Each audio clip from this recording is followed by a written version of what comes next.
నమస్కారం. City news తెలుగుకి స్వాగతం. అమరావతిలోని రాష్ట్ర సచివాలయంలో అగ్ని ప్రమాదం సంభవించింది. అగ్ని ప్రమాదం జరిగిన ప్రదేశాన్ని సీఎం చంద్రబాబు పరిశీలించారు. రెండో బ్లాకు యూపీఎస్ బ్యాటరీ రూమ్ వద్ద శుక్రవారం ఉదయం ఈ ఘటన జరిగింది. ప్రమాదం జరిగిన తీరుపై అధికారుల్ని సీఎం వివరాలు అడిగి తెలుసుకున్నారు. దీనిపై పూర్తి స్థాయిలో విచారణ చేపట్టాలని ఆదేశించారు. దర్యాప్తు కొనసాగిస్తున్నట్లు అధికారులు సీఎం చంద్రబాబుకి తెలిపారు.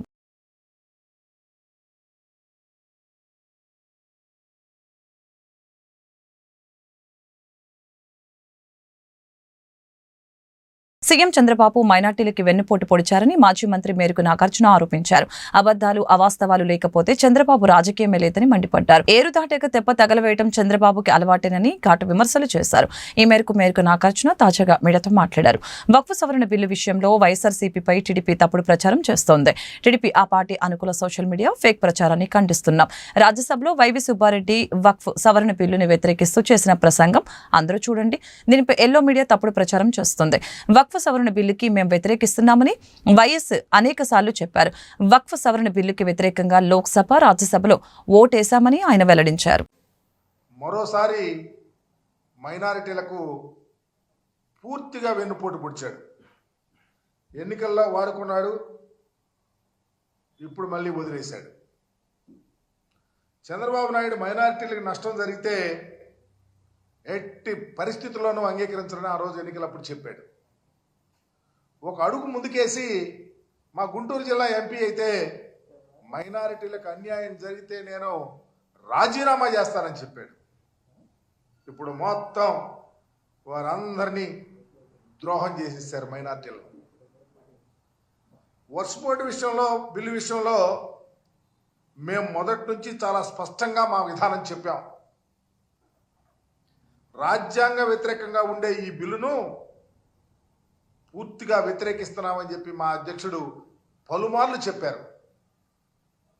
ఆ మేరకు లోక్సభలో వ్యతిరేకంగా ఓటేశాం, నిన్న రాజ్యసభలో ఓటేశాం.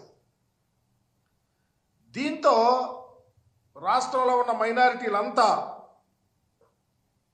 టీడీపీ చేసిన ద్రోహాన్ని చర్చించుకుంటున్నారు. ఇంత అన్యాయం చేశారు, చంద్రబాబు నాయుడు ఇంత మోసం చేశాడు,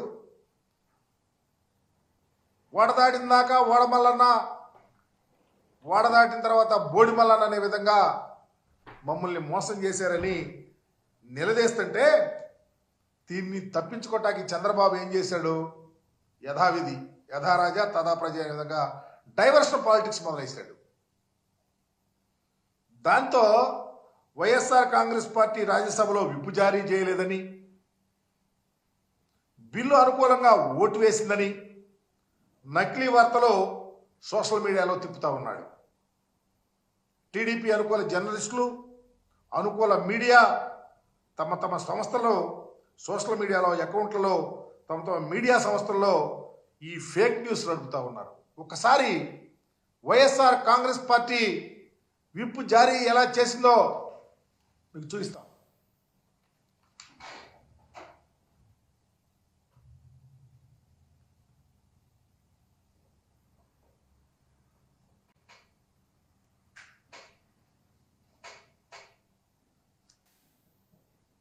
అలాగే నిన్న రాజ్యసభలో బిల్లు వ్యతిరేకంగా మా పార్లమెంటు పార్టీ నాయకుడు వైవి సుబ్బారెడ్డి గారు తన సుదీర్ఘ ప్రసంగాన్ని, ఈ రాష్ట్రంలో మైనారిటీలకు వైఎస్ఆర్ కాంగ్రెస్ పార్టీ అండగా ఉంటుంది,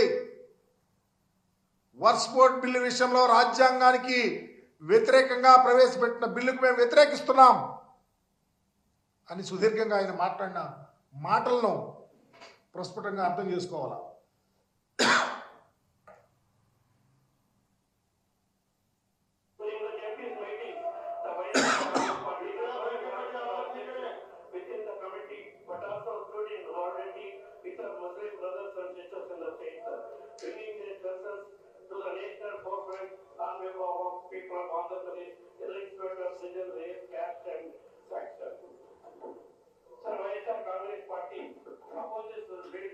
Following reasons, sir.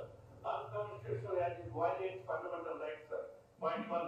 Article 13 of the Constitution clearly states that any law inconsistent with or derogatory to fundamental rights shall be void. This bill blatantly violates these principles.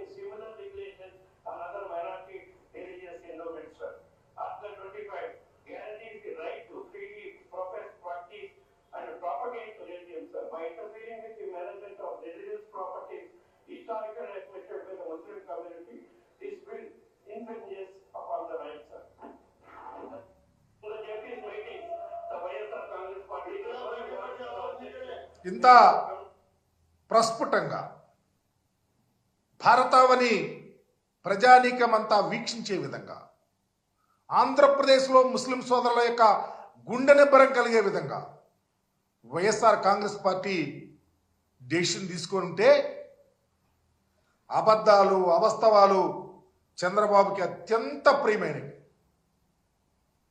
అవి లేకపోతే ఆయన రాజకీయమే ఉండదు.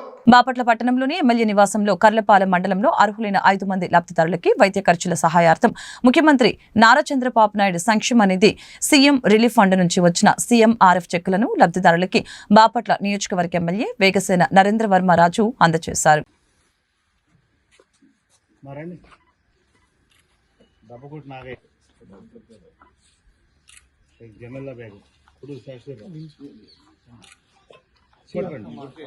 పట్టుకోండి.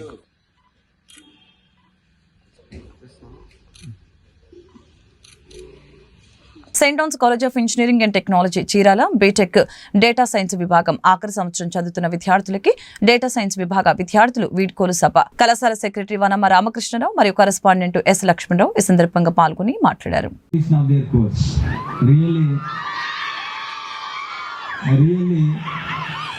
You are as a data science students, you are good disciples. So I see the discipline in you, I see the dedication in you, and you demonstrated your dedication and discipline many times in many areas. I wish all the best for your bright future. I would like to say, not me, we, the management, principal, we are all eagerly waiting to see you in big positions in your career. I wish you all the best.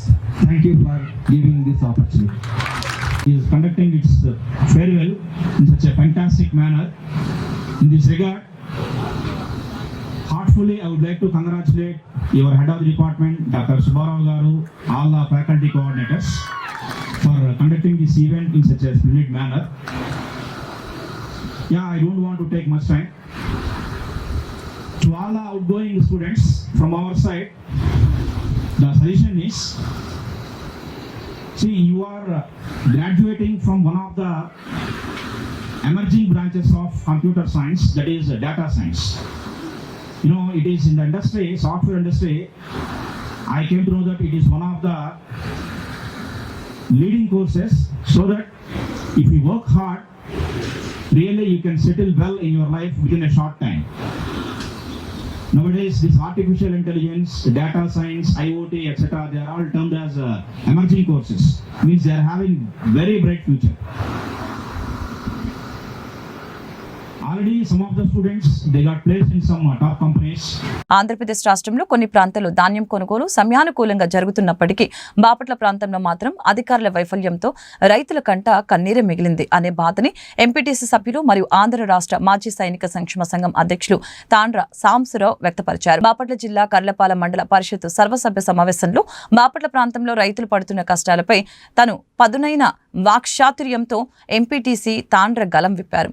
Bapatla ప్రాంతంలో అధికారులు కేవలం ఫోటోల కోసం మాత్రమే పొలాలను సందర్శించడం జరుగుతుందని ఈ సందర్భంగా మండిపడ్డారు. నేను కూడా పొలంలో రైతుగా రైతులు పడుతున్నటువంటి కష్టాల గురించి అడగాలనుకుంటున్నాను సార్.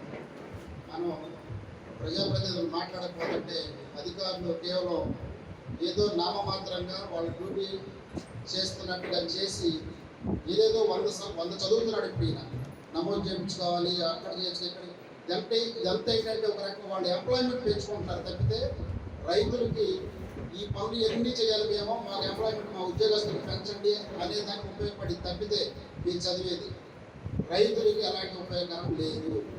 ముఖ్యంగా మీరేం చెప్పినారంటే 10 రోజుల తర్వాత ఓపెన్ అయింది, 20 రోజుల తర్వాత ఓపెన్ అయితే అప్పుడు దాకా రైతు ఏం చేస్తాడు, ఎక్కడ పెట్టుకుంటాడు దాన్ని? నేను ఒక పేద రైతు కుప్ప నుంచి ఎక్కడ పెట్టుకుంటాడండి దాన్ని? ఎక్కడ దాచుకోవాలి? ఎక్కడంటే అక్కడ ఉంటే బరిగొడ్లు తింటే, పల్లిపప్పులు తింటే, లేదా పక్కన పొలాలు చెత్త తగలేస్తారు, తగలబడే ప్రమాదం ఉంటుంది. ఇది వ్యవసాయ శాఖలో రైతులకు జరుగుతున్నటువంటి తీరుని అధికారుల యొక్క ప్రవర్తన తీవ్రంగా ఖండిస్తున్న సార్. ప్రజాప్రతినిధిగా మీ వ్యవసాయ అధికారుల ప్రవర్తన చాలా బాధాకరం. రైతులకు మాత్రం ఇప్పుడు రబీ కొనుగోలు వీళ్ళు చెప్తున్నారు 10,000 మెట్రిక్ టన్నులు కొన్నామంటారు. రైతులకు టార్గెట్ ఏంటండి? టార్గెట్ మీరు ఇన్ని హెక్టార్ల పొలం ఉంది మా మండలంలో, ఇంత టార్గెట్ మీరు ముందే నిర్ణయించుకోవాలి. ఇప్పుడు మీరు తక్కువ టార్గెట్ తీసేసుకొని లేదా తక్కువ టార్గెట్ వాళ్ళు ఇస్తే కదవా దాన్ని మేము ఎక్కడ పెట్టుకుంటాం రైతులు. ఒకటి, రైతులకి గిట్టుబాటు ధర ఎందుకు ఇప్పించడం లేదు? మీరు రైతులు కొన్నటువంటి ధాన్యాన్ని మీరు కొట్టలేదు కాబట్టి వాళ్ళు దళారులు అమ్ముకొని తీవ్రంగా మోసపరుస్తున్నారు. వాళ్ళకి డబ్బు అవసరం అండి. ఇప్పుడు అప్పులు చేసి వ్యవసాయం చేసుకుంటారు. సరైన సమయానికి ధాన్యం కొనకపోతే రైతులు ఆత్మహత్యలు చేసుకోరా? వారి ఇష్టం వచ్చినంత అడిగినంత రేటుకు అమ్ముకొని రైతులు దారుణంగా మోసపోతున్నారు. ఇంకొకటి, మా ప్రాంతం ముఖ్యంగా మన మండలం కల్లాపల్లి మండలం పచ్చిమిర్చి రైతులు ఎక్కువగా ఉంటారు. వీళ్ళు మాత్రం కాగితాల్లో చూపించుకోవడానికి పొలం పిలుస్తుంది, పొలం రమ్మంది, పొలం పొమ్మంది కార్యక్రమాలు చేస్తారు. ఎవరి కోసం చేస్తున్నారండి? పొలం పిలుస్తుంది. ఎందుకు పిలుస్తుంది? రైతుకి మీరు మంచిగా చెప్పి మంచి దిగుబడి ఇవ్వడానికి సలహాలు ఇస్తారు, అంతేనా? ఆ దిగుబడిని అమ్ముకునే దిక్కులేదు కదా. పచ్చిమిర్చి రైతులు తోటలు వదిలిపెట్టి పారబోసుకొని కూలీకి ఇచ్చే ధర కూడా లేకుండా ఉంటే మరి మీరు ఏం చేస్తారు? దానికి ప్రత్యామ్నాయంగా పచ్చిమిర్చి మా మండలంలో రైతులు ఇన్ని వేల మంది రైతులు నష్టపోతుంటే చోద్యం చూస్తూ వ్యవసాయ అధికారులు వీళ్ళ యొక్క తీరును మాత్రం తీవ్రంగా ఖండిస్తున్నాం సార్. వ్యవసాయ అధికారులు ముఖ్యంగా అసలు మీరు ఈ మండలంలో ఎన్ని హెక్టార్ల పొలం ఉంది, దానికి దిగుబడి ఎంత వస్తుంది, మీరు ఆ గ్రామానికి సంబంధించి ఎన్ని వేల బస్తాలు కొన్నారో చెప్పగలరా? మిగతా బస్తాలు వెళ్ళిపోతుంది, ఎందుకు పోతుంది మీరు ఆలోచించారా? ఎవరు వివరాలు అందించగలరు మండలానికి, మా ప్రజాప్రతినిధికి? నా గ్రామం ఉంది, నా గ్రామంలో ఉడ్డన్ని రైతు భరోసాకి వెళ్ళియా? ఎందుకు వెళ్ళలేదు? మరి రైతు నష్టపోతున్నాడు కదా. మీరు చేయరు, యాక్షన్ చేయరు, రైతులకు తెలియజేయరు. రైతులకి ఈ వ్యవసాయ అధికారుల ద్వారా మీరు ఖచ్చితంగా ప్రభుత్వం చర్చలు జరపండి. మండలంలో ఉంటే రైతులకి ముఖ్యంగా బయట జిల్లాల్లో టార్గెట్ మొత్తం పూర్తవుతుంది. బాపట్లలో మాత్రం ఈ అధికారులు కూడా రైస్ మిల్లర్స్తో బొమ్మకై రైతులకు అన్యాయం చేస్తున్న తీరుని తీవ్రంగా ఖండిస్తున్నారు సార్. మీరు ప్రభుత్వంతో చర్చలు జరుపుకొని రైతులకు న్యాయం జరిపించాలని కోరుతున్నారు. వివాదాస్పద వక్ఫ్ బోర్డు సవరణ బిల్లు పార్లమెంట్లో ఆమోదించబడిన సందర్భంగా ఈ బిల్లుని తీవ్రంగా వ్యతిరేకిస్తున్నట్లు వైఎస్ఆర్ కాంగ్రెస్ పార్టీ తరపున మాజీ శాసనసభ్యులు డాక్టర్ శ్రీ గోపిరెడ్డి శ్రీనివాస్ రెడ్డి వైఎస్ఆర్ కాంగ్రెస్ పార్టీ కార్యాలయంలో ఈరోజు పెట్టిన మీడియా సమావేశంలో మాట్లాడారు. పార్లమెంట్లో నిన్న ప్రవేశపెట్టిన వక్ఫ్ సవరణ బిల్లు అనేది రాజ్యాంగ విరుద్ధమైన బిల్లు అని ఈ సందర్భంగా మండిపడ్డారు. నిన్న పార్లమెంట్లో ప్రవేశపెట్టిన వక్ఫ్ బోర్డు సవరణ బిల్లు అనేది రాజ్యాంగ విరుద్ధమైన బిల్లు. ఆర్టికల్ 14, ఆర్టికల్ 25, ఆర్టికల్ 26 ప్రకారం, రాజ్యాంగం ప్రకారం ఈ యొక్క 3 ఆర్టికల్ను కూడా ఉల్లంఘించి ప్రవేశపెట్టిన బిల్లే ఈ యొక్క వక్ఫ్ బోర్డు సవరణ బిల్లు. ముఖ్యంగా ఈ సవరణ బిల్లులో 3 అంశాలని మనం ప్రముఖంగా ప్రస్తావించాలి. మొట్టమొదటిది ఆర్టికల్ 26 ద్వారా ఈ వక్ఫ్ బోర్డు కమిటీలో నాన్ ముస్లిం మెంబర్ని తీసుకొచ్చే సవరణ చేయడం జరిగింది. అంటే ముస్లిమేతర వ్యక్తిని ఈ యొక్క వక్ఫ్ బోర్డు కమిటీలోకి తీసుకురావటం ఈ ఆర్టికల్ 26ని ఉల్లంఘించటమే అని చెప్పి రాజ్యాంగపరమైన ఆర్టికల్ 26ని ఉల్లంఘించే కార్యక్రమం చేశారనేది వాస్తవం. ఎందుకంటే ఇప్పటి వరకు కూడా ఈ యొక్క వక్ఫ్ బోర్డు కమిటీలో కేవలం ముస్లింలు మాత్రమే ఈ కమిటీలో ఉండటం అనేది భారతదేశంలో ఒక సాంప్రదాయంగా వస్తుంది. ఈ సాంప్రదాయానికి ఈ రాజ్యాంగపరమైన ఈ యొక్క కమిటీలకి ఇది ఉల్లంఘించి మొట్టమొదటిసారి నాన్ ముస్లిం మెంబర్ని ఈ వక్ఫ్ బోర్డులోకి తీసుకురావటం వల్ల ఈ వక్ఫ్ బోర్డు ప్రాపర్టీలు అన్యాక్రాంతం అనేది ఒక ముస్లింల్లో ఒక భయాందోళనకు గురి చేసింది అనేది వాస్తవం.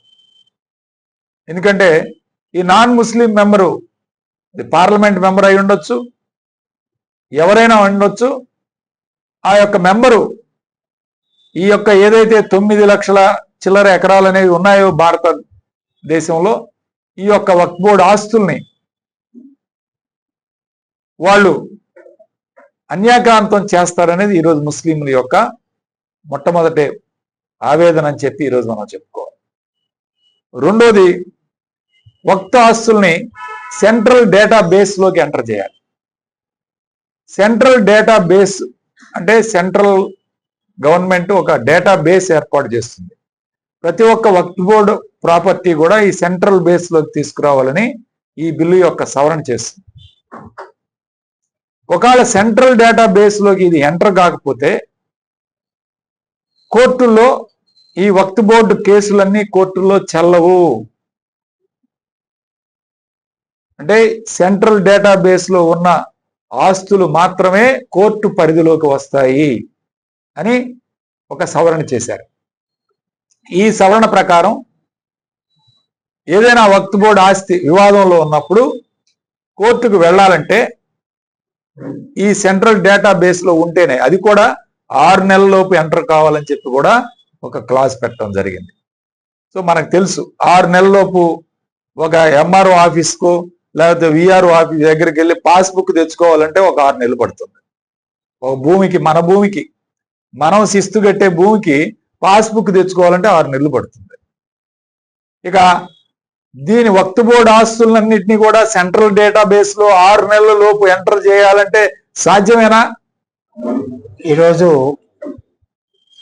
ఈ విలేకరుల సమావేశం నిన్న లోక్సభలో ప్రభుత్వం ప్రవేశపెట్టినటువంటి వక్ఫ్ బోర్డ్ బిల్లు గురించి, దాన్ని వాళ్ళు బిల్లు ఆమోదింపు చేసుకోవడం గురించి మాట్లాడడం కోసం ఏర్పాటు చేయబడింది. వక్ఫ్ అంటే దేవుడు అని అర్థం.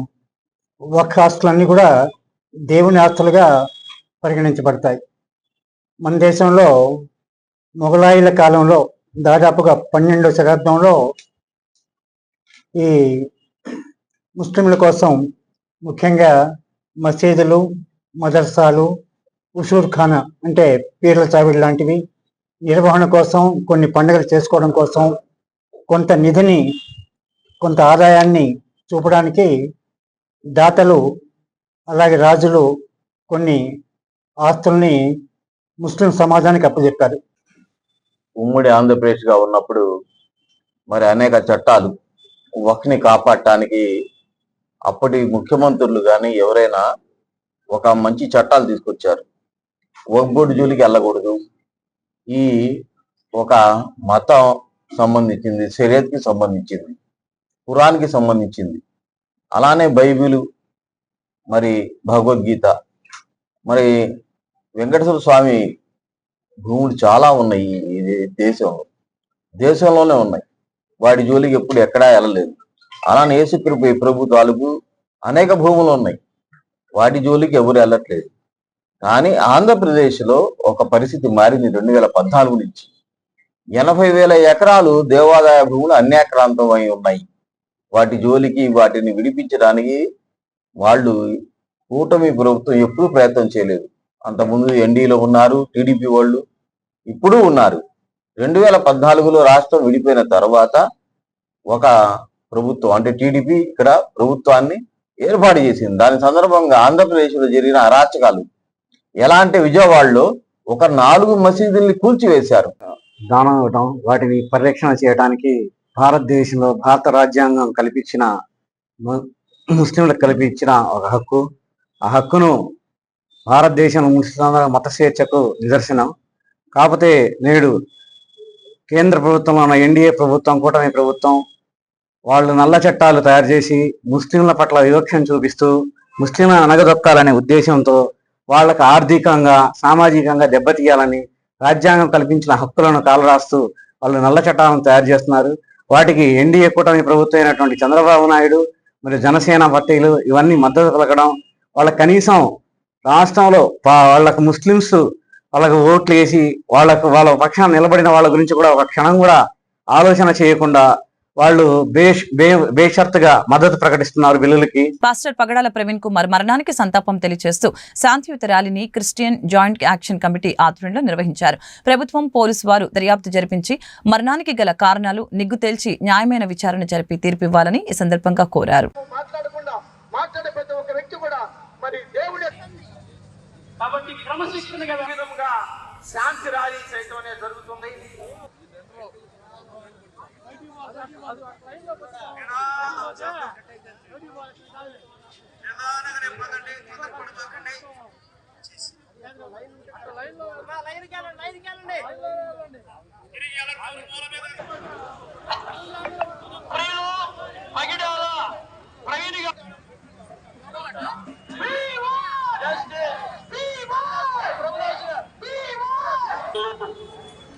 యోధులైనటువంటి సేవకులు మాట్లాడతారు.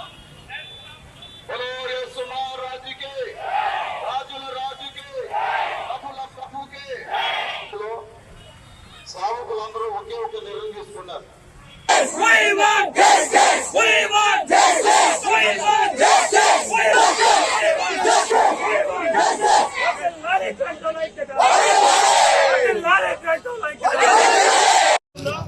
ఈ వృత్తికి సంబంధించి ఇవాళ శాంతియుతమైనటువంటి ర్యాలీ వినుకొండలో జరిగింది.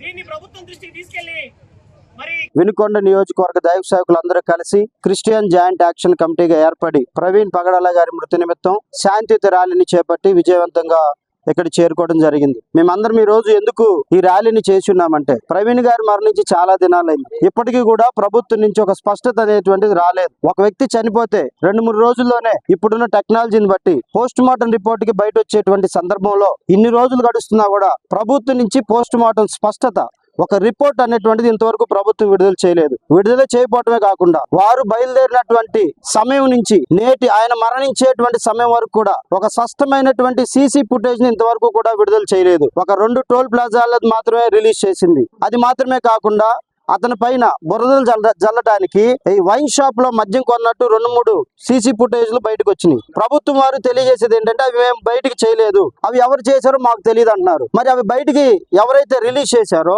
ఆ ఐపీని మనం ట్రేస్ చేసి ఎవరి ద్వారా వచ్చిందో దాన్ని మనం పట్టుకోగలిగే టెక్నాలజీ ఉంది. ప్రభుత్వం ఇంతవరకు కూడా ఆ చర్య తీసుకోలేదు. ఎందుకు ఇంత ఆలస్యం చేస్తుంది అనేటువంటిది మేము ఈ రోజు డిమాండ్ చేస్తూ ఉన్నాం.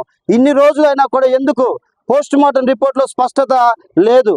దేశంలో డాక్టర్ బిఆర్ అంబేద్కర్ గారు మాకు ఇచ్చినటువంటి మత స్వాతంత్ర హక్కు మాకుంది, మతాన్ని ప్రకటించే హక్కు మాకుంది. ఏ మతమైనా సరే ఏ రాజ్యాంగంలో మాకు ఇచ్చినటువంటి ప్రాథమిక హక్కుల్లో ఒకటైన మత స్వాతంత్ర హక్కు ద్వారా మేము మా మతాన్ని ప్రకటించుకునే హక్కు మా దేశంలో మాకు లేదా?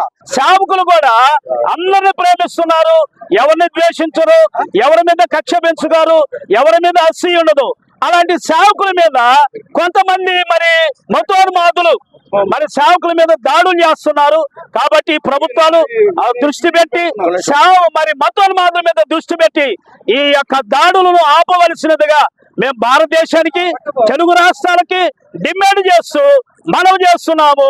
ముఖ్యంగా ప్రవీణ్ గారి కుటుంబానికి ప్రభుత్వం న్యాయం చేయాలా, వారికి పారితోషికం ప్రకటించాలా, సరైన దర్యాప్తు చేయాలని ఈ సందర్భంగా కోరుకుంటూ గత మాసము మార్చి 24వ తారీఖు ప్రియులు దేవుని యొక్క సేవలో బలంగా వాడబడుతున్నటువంటి దైవజనులు పాస్టర్ ప్రవీణ్ పగడాల గారి యొక్క అనుమానాస్పద మృతి మేము అనుమానాస్పదంగానే భావిస్తున్నాం. కానీ ఇప్పటికీ వారి మీద బురదల్లేటువంటి కార్యక్రమాలు జరుగుతూ ఉన్నాయి. ఆయన నిందితుడు అనేటువంటిది త్రాగుబోతు అనేటువంటి వీడియోలు, ఫేక్ వీడియోలు రిలీజ్ చేస్తూ ఉన్నారు. దయతో ఆ విషయాన్ని, ఎందుకంటే పాస్టర్లు ఎవరు కూడా అక్రమంగా నడవరని ప్రభు పేరట ఇక్కడ ఉన్నటువంటి అందరూ కూడా మేము తెలియజేస్తూ ఉన్నాం. క్రమమును బోధించేవారు కనుక వారు అక్రమమైనటువంటి నడక నడవరు. అటువంటి బురజల్లేటువంటి కార్యక్రమాన్ని ఈ యొక్క మతోన్మాదులు ప్రచారం చేయడం ఆపాలని మేమందరం కూడా మీడియా ముఖంగా ఈ యొక్క రాష్ట్రానికి, మతోన్మాదులకు, అలాగే క్రైస్తవాలకు అందరూ కూడా మేము తెలియజేస్తూ ఉన్నాం. కనుక ఒక కుటుంబము ఒక వ్యక్తిని నష్టపోయింది, ఒక సంఘము సావుకుని కోల్పోయారు, ఒక భార్య తన భర్తను కోల్పోయింది, పిల్లలు వారి యొక్క తండ్రిని కోల్పోయారు. ఇటువంటి సమయంలో అండగా ఉండాల్సినటువంటి మనము వారి మీద దుష్ప్రచారాలు చేయడం తగదని ప్రభు పేరట మీడియా ముఖంగా మీ అందరికి తెలియజేస్తూ. మాచర్ల మండలం కొత్తూరు సమీపంలో పండ్ల హరిశ్చంద్ర అనే వృద్ధుడు హత్య. మాచర్ల మండలం పసువేముల గ్రామానికి చెందిన ఇరు వర్గాల మధ్య 4 నెలలుగా నడుస్తున్న గొడవలు 4 నెలల క్రితం బెజవాడ రమేష్ అనే వ్యక్తిపై గొడ్డలితో దాడి చేసి తీవ్రంగా గాయపరిచిన మృతుడు హరీష్ చంద్ర 4 నెలలుగా గుంటూరు ప్రభుత్వ ఆసుపత్రిలో కోమాలో ఉన్న బెజవాడ రమేష్ బాధితుడు బెజవాడ రమేష్ కి చెందిన 5 వ్యక్తులు కక్షతో ఈ నెల 2న తెలంగాణ ప్రాంతంలోని హిల్ కాలనీ వద్ద హరీష్ చంద్రను కిడ్నాప్ చేసి హత్య చేయగా మాచర్ల మండలం కొత్తూరు సమీపంలోని పొలాల్లో హరీష్ చంద్ర మృతదేహాన్ని గుర్తించిన పోలీసులు. చిత్తూరు జిల్లా పలమనేరు మున్సిపల్ కార్యాలయంలో మున్సిపల్ కమిషనర్ రామనారెడ్డి మీడియాతో మాట్లాడారు.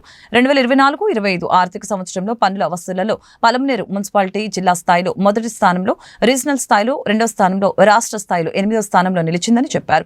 ఈ సందర్భంగా మున్సిపల్ కమిషనర్ రమణారెడ్డి సహకరించిన సిబ్బందికి ప్రజలకు ధన్యవాదాలు తెలిపారు. అందరికీ నమస్కారం. ముందుగా పాలమనేరు పట్టణ ప్రజలకు ధన్యవాదాలు.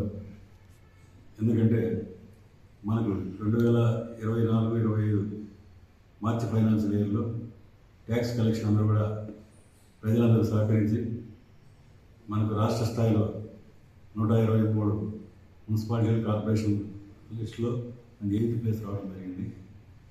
అలాగే మన జిల్లాలో ఫస్ట్ ప్లేస్ రావడం జరిగింది. మన అనంతపురం రీజియన్లో 42 మున్సిపాలిటీలకు 2nd ప్లేస్ రావడం జరిగింది. కాబట్టి మీరందరూ కూడా సహకరించబట్టి మాకు ఈ కలెక్షన్ అనేది మనకు ఉపయోగపడింది. అందులో సమ్మర్ ఇప్పుడు వేసవి దృష్టిలో పెట్టుకొని మనకు ఎక్కువ నీటి యొక్క ప్రభావం ఎక్కువ ఉంది కాబట్టి తాగునీటిని పరిష్కరించే దశగా ముందుగా మేము చర్యలు తీసుకోవడానికి మనకి కలెక్షన్ కూడా ఉపయోగపడుతుంది. ప్రతి ఒక్కరూ అలాగే మనకు నెక్స్ట్ ఫైనాన్షియల్ ఇయర్లో కూడా ఇదే విధంగా సహకరించి మనకు అడ్వాన్స్ కలెక్షన్ కూడా రావడం ఉంది. ఏప్రిల్లో మనకు 6వ తేదీ తర్వాత నెక్స్ట్ వీక్ ఎవరైతే అడ్వాన్స్ కలెక్షన్ ట్యాక్స్ పూర్తిగా ఆ సంవత్సరానికి కడతారో 2025-26కు వాళ్ళ 5% రిబేట్ కూడా ఉంటుంది. దాన్ని మనం ప్రతి ఒక్కరూ ఉపయోగించుకొని ఈ కలెక్షన్ అనేది కడితే మనకు కూడా మీకు కూడా 5% ఆదా అవుతుంది. మున్సిపాలిటీ కూడా కొద్దిగా సపోర్టింగ్ అనేది ఉంటుంది. కాబట్టి ప్రజలందరూ కూడా ఈ వేసవి కాలంలో త్రాగునీటిని పొదుపుగా వాడండి. ఎందుకంటే మనకు గవర్నమెంట్ నుంచి ప్రపోజల్ పంపించాం, నిధులు కూడా కొన్ని బోర్లు వేయాల్సి ఉంటుంది. కొన్ని మనకు కౌండిన్య రిజర్వాయర్ నదిలో నీళ్ళు లేవు. అలాగే కాలువపల్లి రిజర్వాయర్లో కూడా గత మార్చిలో డ్రై అయిపోయింది. దానివల్ల భూమిలో నీటి శాతం తగ్గిపోయింది. దాదాపు బోర్లు కూడా మనకు చాలా వరకు డ్రై అయిపోయినాయి. ఒక 79-80 బోర్స్ మాత్రం రన్నింగ్లో ఉన్నాయి. వాటిని కూడా మనం ఉన్న డబ్బులతో కూడా మేము ట్యాంకర్ల ద్వారా సంపులేకి హైర్ తీసుకునేదానికి కూడా టెండర్ ప్రాసెస్ చేసినాము.